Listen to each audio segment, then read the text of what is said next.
Everyone, Radhe Radhe. तो रात की 7 बज रही है, शाम हो चुकी है। दिया बाती मैंने सब कुछ कर लिया। उसके बाद रात की डिनर तैयारी कर रही हूँ क्योंकि 7 बज चुकी है, 7 हो चुकी है और मैं लग गई हूँ खाना बनाने के लिए क्योंकि टाइम लगता है। खाना बनाने भी 1 से 1.5 घंटा लग ही जाती है। तो 8 साढ़े 8 तक जो है मेरी खाना बनकर रेडी हो जाएगी। रात का डिनर जो है बनकर रेडी हो जाएगी। तब तक अमित भी आ जाएंगे। अभी अमित आए नहीं हैं। उससे पहले मैं जो है बच्चे पढ़ाई कर रहे हैं, तब तक मैं अपने किचन के काम सारे जो है मैं कर लेती हूँ। तो सब्जी मैं यहाँ भूंज रही हूँ। सब्जी भूनने के बाद रोटी सेकूँगी। अभी रोटी बनाना बाकी है, आटे भी गूंदना बाकी है।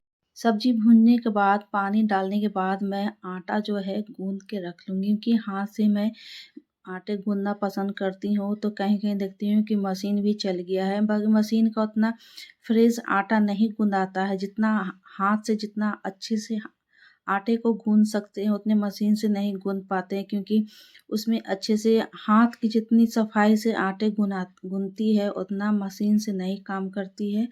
तो यहाँ बच्चे साथ साथ कि मैं खाना भी बना रही हूँ और कुछ याद करने के बाद जो है किचन में ही उनको सुनना रहता है।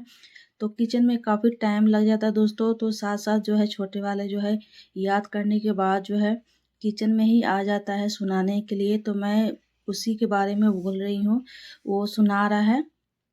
तो यहाँ मैं डाल रही हूँ मटर, आलू और ये गोभी जो है भुन चुकी है। उसके बाद मैं मटर डालूंगी। मसाले भुनने के बाद मटर डालकर थोड़ी सी मेथी धनिया डालने के बाद उसके बाद ढक कर छोड़ दूंगी। तब तक सब्जी पकेगी। उसके बाद आटा भी जो है गूंद कर लगा कर छोड़ दूंगी। तब तक अच्छे से फूल भी जाती है, रोटी अच्छे से बनती है फूले फूले। आटे जब गूंदने के बाद तो यहाँ मसाले भून चुकी है। मसाले के पहले मैंने सब्जी में क्या चॉपर करके मसाले के साथ मैंने यहाँ फ्राई की है। शिमला मिर्च है और गाजर है, टमाटर है, यही 3 चीज़ें मैं मसाले के साथ इस तरह के मैं फ्राई की हूँ। उसके बाद मैं गोभी और आलू को पहले ही मैं फ्राई कर ली थी।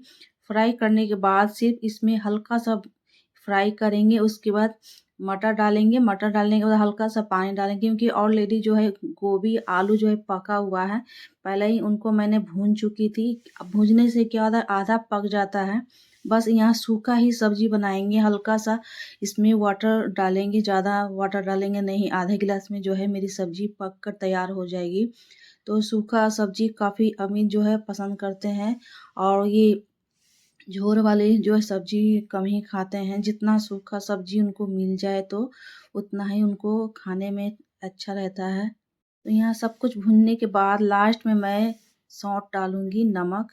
तो नमक स्वाद अनुसार डालेंगे क्योंकि नमक जो है मेरे सेंधा रहती है और ज़्यादा डालने के बाद वो तेज हो जाती है। तो इसलिए हिसाब से ही डालना पड़ता है। सेंधा नमक जो होती है काफ़ी मोटे मोटे रहती है और जो पैकेट वाले आती है स्टील कंपनी का, वो काफ़ी महीन रहती है, काफ़ी बारीकी दीप पीसी रहती है। तो सिंधा नमक जो है मैंने ढेले ही मंगाती हूँ, 5 केजी 2.5 केजी इस तरह के आते हैं। और खल में उनको मोटे मोटे कूटने के बाद ग्राइंड मिक्सर में जो है मैं ग्राइंड कर लेती हूँ।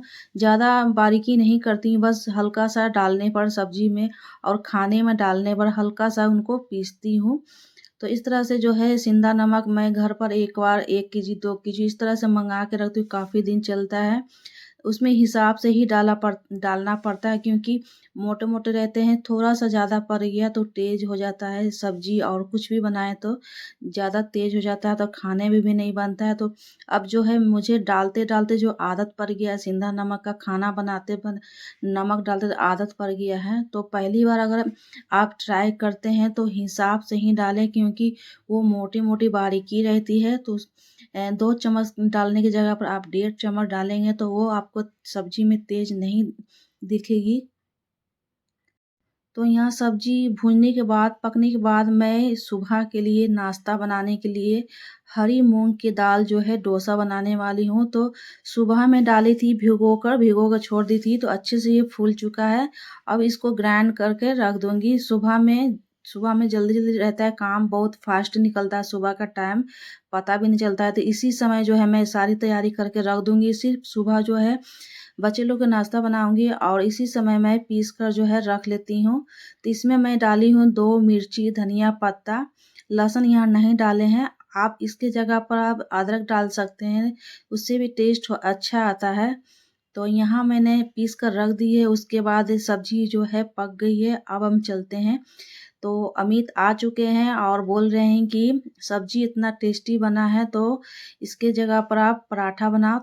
तो पराठा बनाने के लिए बोल भी दिए हैं। फिर बोल रहे हैं कि टाइम भी ज़्यादा लगेगा। तो टाइम लगेगा तो क्या हुआ, खाने का जब मन रहेगा पराठा तो क्यों नहीं बन सकता है। तो अमित सुबह जाते हैं तो लंच वगैरह कुछ लेके जाते नहीं हैं, और 4 लोग एक साथ रहते हैं, इसके वजह से लंच भी नहीं ले जाते हैं।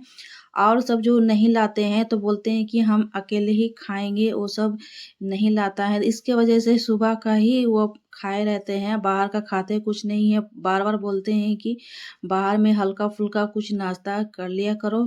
घर के चक्कर में मतलब कि रात भी हो जाता है, कभी-कभी तो कभी 9 बज जाता है, तो उस लेट हो जाने के बाद जो है भूख उनको काफ़ी लग जाती है, और बीच-बीच में खाते भी नहीं हैं। तो ड्राई फ्रूट वगैरह ये सब कभी-कभी दे देती हूँ, कभी-कभी याद नहीं रहता है तो रह जाता है।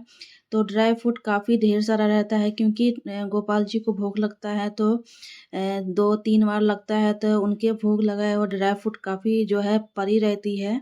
और छोटे वाला खाता भी नहीं है, इन्हीं को बोलते हैं कि कम से कम थोड़ा-सा 1 मुट्ठी ले जाया करो, कम से कम ये भी तो खाकर थोड़ा-सा रह जाएगा। तो न बार-बार बोलते हैं कि लंच दे देते हैं, 2 या 3 पराठा चाहे रोटी कुछ भी रख लिया करो, बाकी नहीं लेते हैं। तो बार-बार बोलते हैं तो सुनते ही नहीं हैं। तो ऐसा में बहुत बार तबीयत भी खराब हो जाता है, खाना टाइम से नहीं खाने पर। हम लोग का क्या है, हम लोग तो जैसे 1 घंटा लेट भी होगा तो खा लेंगे, कोई बात नहीं। मगर जो इंसान बाहर दिन भर दौड़-धूप करेगा, समय से नहीं खाएगा, तो बार-बार बीमार तो हो ही जाना है। तो पराठा बन चुका है, उनके लिए खाना निकाले, और साथ-साथ जो है बच्चे लोग भी इसी में खाएँगे। तो हमेशा डेली जो है जैसे ही ठंड के मौसम स्टार्ट होती है या तो गर्मी भी रहती है, तो हम लोग जो है रात के खाना के साथ ही खाते हैं, क्योंकि दिन में तो साथ में खाने के लिए टाइम नहीं मिलता है। बच्चे लोग स्कूल चल जाते हैं, ये चल जाते हैं, और मैं यहाँ थोड़ा-सा शूट की हूँ, तो बोलते हैं कि मुझे कैमरा में दिखाओ मत।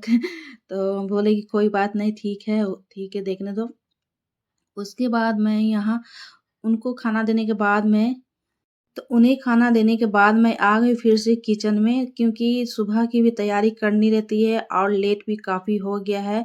9:30 हो चुकी है, और ये करते-करते 10 बज जाएगी, और बर्तन करते-करते 11 बज जाएगी मुझे। और इसी टाइम हो जाता है रोज़ 11 साढ़े 11 बजे सोते-सोते मुझे जो है, क्योंकि सब खाना डिनर कर और सबको दूध बनाकर देने के बाद में लास्ट में मैं सुबह के काम करती हूँ। सब कोई चले जाते हैं सोने के लिए, मैं लास्ट में ही हमेशा ही सोती हूँ। तो सुबह की मैं तैयारियाँ कर ली हूँ, और सिर्फ़ सुबह लंच बनाना रहता है। और जब भी डोसा मैं बनाती हूँ तो रात में ही जो है अच्छे से इनका घोल टेक्सचर बना के रख देती हूँ। सुबह में मैं डालूँगी। तो दोस्तों सुबह हो गई है, और मैं फ्रिज में से निकाल कर अच्छे से फेंट लेती हूँ, क्योंकि अब इसको डोसा बनाना है। तो मैं अब डालूँगी मीठा सोडा। जब बनाना रहता है उसी समय मीठा सोडा और नमक हल्का-सा हम डालेंगे। तो हल्का-सा फेंटने के बाद चलते हैं बनाने के लिए। तो रात में फ्रिज में रख दिए थे, काफ़ी इसका टेक्सचर अच्छा इसका बन गया है। अब बनाने में बहुत ही तुरंत बन जाएगा, क्योंकि टाइम भी हो गई है, बच्चे लोग तैयार हो गए हैं, स्नान वगैरह सब कुछ करके रेडी हो गए हैं, यूनिफ़ॉर्म पहन लिए हैं, और उन्हें झटपट जो है बना के देना है। खाना सुबह में खाता है नहीं। अगर मेरी वीडियो अच्छी लगी तो प्लीज़ मेरे चैनल को लाइक, सब्सक्राइब ज़रूर करना।